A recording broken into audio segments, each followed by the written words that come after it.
Tonight's invocation will be delivered by Alderperson Siebers. Thank you, Your Honor. When Mary sent out the invitation to do the invocation for tonight's meeting, I quickly accepted the offer without any idea what I would share tonight. It is then that dawned on me that this is Women's History Month, the month in which we celebrate women's contribution to history, culture, and society. But then the questions became, who should I highlight and what should I highlight? And then with my questions in mind, I met two women, one through a news story and one through my daily devotional reading. Two women most do not know and who are not ones we would recognize during Women's History Month, but yet two very special women. The news story is that of a mother who has an 11-year-old son. She is a widow, and she is taking care of her elderly mother, who is limited in her mobility. For a brief moment, place yourself in this woman's shoes. Now place yourself living in a country that has been invaded by a foreign power. And your city, which is close to a nuclear plant, is being bombed daily. You worry about the safety of your family.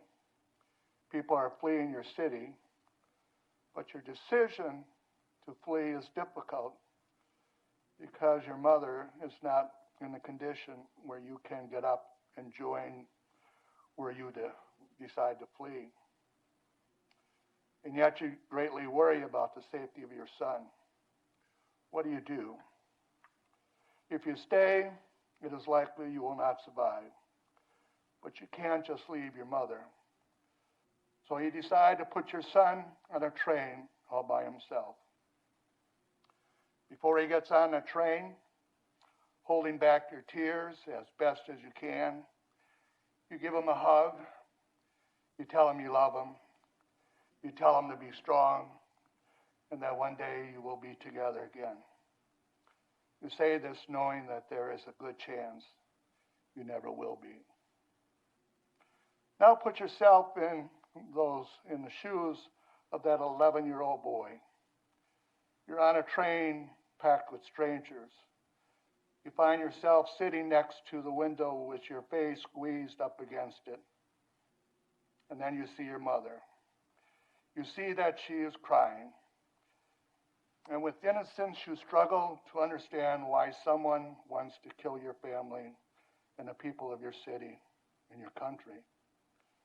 After more than a 600-mile journey, you reach your country's border with Slovakia. All you have are the clothes on your back, a plastic bag with a passport, and a phone number written on your hand.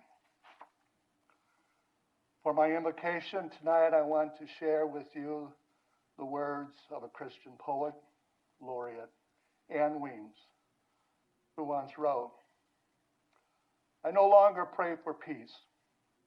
I pray for miracles. I pray that stone hearts will turn to tenderheartedness and evil intentions will turn to mercifulness. And all the soldiers already deployed will be snatched out of harm's way, and the whole world will be astounded onto its knees.